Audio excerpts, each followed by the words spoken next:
Hey guys, welcome to Make It Dairy Free. I'm Larisha and today I am sharing the most chaotic travel video I think I've ever shot. It's been a while since I shot one of these and I told Andrew, hey, no worries. I can not only shoot this by myself, but I can also edit this by myself. So welcome to the most chaotic travel video, at least that we've ever done. It's not really that chaotic, but it is missing some parts. Recently, Andrew and I needed to travel to Vegas for a work trip, and we can't leave Philadelphia airport without saying go birds. If you know, you know. We got to the airport really early in the morning and had a layover coming, so we decided not to grab anything on the first leg of our trip so that we could sleep instead. I had to include these clips because I don't know about you, but I am always amazed at the views I get when I am looking out of a plane when I travel from the East Coast out west. When we got to our layover, I went to Jamba Juice. They have quite a few vegan options, and Andrew usually opts for an acai bowl while I usually go for a smoothie. I did like these kiosks since it called out the plant-based options with ease. I love that I can add some protein to any smoothie that I choose also, and that they don't just have a non-vegan option. This was the apples and greens smoothie, and it's just the right amount of sweetness to balance out the greens that go into it. And Andrew decided to surprise show his face in the video, so hi Andrew! I was able to get a little bit of work done while we waited during our layover, and then we were off again.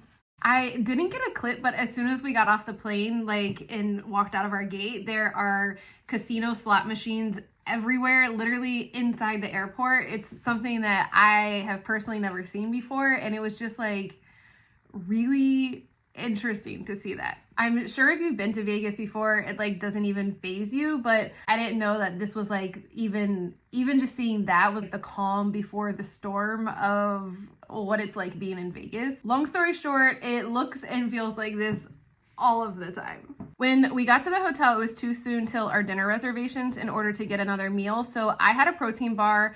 I really like these Lenny and Larry ones. Okay, so dinner night one, I just want to preface this with when I was researching vegan options to eat in Vegas, which I have to admit up front, there are so many options. I was actually really pleasantly surprised, but I saw this one option. It really intrigued me. I had a feeling it was somewhere that Andrew probably wouldn't like to go, but it intrigued me enough that I still wanted to try it. So the basis is that you walk in and you sign up and you put everything that lights up into this locker, and then a waiter escorts you in this conga line to your table because you literally can't see anything. Oh, and I didn't mention, but the waiters wear night vision goggles in order to get you to your table and bring you all of your food. So because it's literally dining in the dark, I can't show you photos or videos of any of it, but I can share our experience. Essentially there's 7 courses. One of them is dessert. A couple of them are appetizers or finger foods.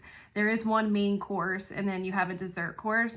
I didn't like one of them. Andrew didn't like 2 of them, but overall, besides the food being decent, I couldn't say that we would ever go. I know Andrew would never go back.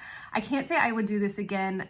It was a lot more intense than I ever thought it would be. You literally could not see your hand in front of your face when it was this close to you.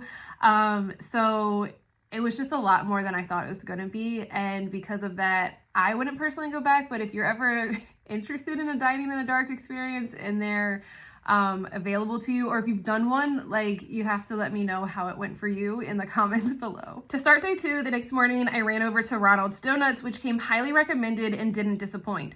This place is not entirely vegan, but the vegan donuts the non-vegan donuts are on shelves in the back, and then the glass case is 100% vegan, and there's so many options. I literally couldn't decide which one to get as I wanted just all of them.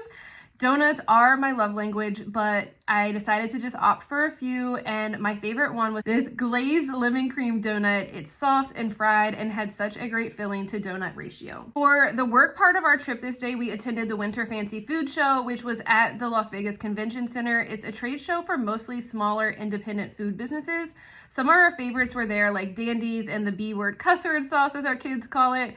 And we got to try new things like Double Rainbow's non-dairy ice cream, Ryan's carrot cheese, and also saw that Milkademia is launching a new product, which is really cool. Stellar Pretzels is making some really delicious snacks that we love, and Octonauts even paired up with Dandies while we were there to sample Fluffernutters made with their strawberry cashew butter, which was absolutely insane and so good. Honestly, I think a lot of people are kind of concerned with the lack of like options coming out of like the really big brands like Impossible or Beyond or something like that, or the two that always get mentioned. But I think seeing so many vegan options coming out of smaller independent brands really made me excited for the future of veganism. And just know that there's a lot of vegan options either coming or they're out already, and you really just have to like look around for them and try to find the smaller guys, which always makes me happy to support anyway. Eating all the samples was enough for a lunch for us, so dinner we headed to the Modern Vegan, which is off the Strip, and I would definitely recommend if you're in Vegas. We opted to share a few things and started with the hangover fries and then moved on to this barbecue brisket mac and cheese, both of which we were told had Gardein meat in them and were really good. Then we had a French toast grilled cheese, which was everything I was hoping for as soon as I saw it on the menu, and then a burger just to play it safe. Honestly, everything here was like peak American comfort food, and if you like that type of food, I just don't think you could go wrong with anything on the menu. So if you're in Vegas, give this place a try. For the start of day 3, this is where I say the chaos kind of began because I just forgot to take clips of all of it. I don't know, the morning was kind of rushed, and then like lunch, I was kind of overwhelmed with the amount of people since it was in the convention center, and I just forgot. So for breakfast, we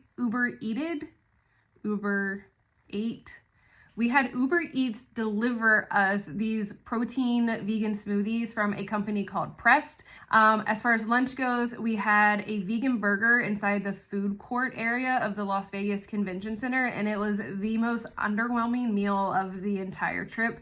I honestly wouldn't recommend, and just get any possible other thing that you can find inside of Vegas. For dinner though, we went to Crossroads, which is inside the Hilton off of the Strip. It is considered fine dining. We got Impossible cigars. For a main course, I got a vegan chicken piccata with a lemon pasta. Andrew got this sweet potato with pecan crumble, jalapeno butter, and maple pearls, which was insanely delicious, and then ordered a pepperoni pizza because of course he did. For dessert, I got a banana pudding and Andrew got a brownie sundae. For our last full day in Vegas, again, I forgot clips for breakfast and lunch. We again had the Pressed protein vegan smoothies for breakfast, which just, it hit the spot for what we needed it to be for breakfast. For lunch, we were not doing the Vegas Convention Center again, so we opted to go back to our hotel, which was Fontainebleau, which you have to say it like that, otherwise you just can't say it correctly, because I was like, I felt like the West Virginia kept coming out of me, and I was like, Fontainebleau, Fontaine Bleu, so it's Fontainebleau. There is like it's called the Promenade food court inside of the hotel on the second floor, and there is a place called Roadside Taco. We got the vegetarian burritos and then just omitted the crema, and those were really good. Highly recommend if you're like near the area and need something quick, and that's vegan obviously. Just hop in there. You don't need to like be staying there in order to order it. For our last dinner, we headed to Tacotarian. This was also off the Vegas Strip and was a great option to close out our trip. We started with asada fries. I got the burrito tacos, which were so divine. I also tried the shaved Takis elote, which was perfect. Andrew got a chicken and cheese quesadilla that came with rice and beans, and then we finished with coconut cake and churros with a chocolate sauce for our full meal. I really enjoyed this place, and if you're coming to Vegas, this is a great option no matter what your budget is, because they had options for everyone. The last morning there, we had a hotel credit and decided before heading to the airport to have room service. We were surprised they had just egg omelets and Impossible sausage on the menu, but we're so glad because this was actually really delicious and a great way to start our day. Overall, like, eating as a vegan in Vegas was really easy. I will also say it was really expensive, and the chaos of Vegas would make me never want to return just as like an individual. But if you ever find yourself there, there are so many vegan options beyond what we got to try in just a few short days. Though I forgot a few of the clips and a few of the meals, I really hope that you enjoyed this travel vlog. I would like to do more of them this year just to show you what's out there and what you can have in different cities, especially because we are starting to travel a little bit more just personally and for work especially. So comment below, let me know what you thought about it. Thank you so much for watching. I do truly hope you enjoyed this video and got something out of it. And I will see you next week in the next video. Thank you again so much for supporting me, and I'll see you next week. Bye.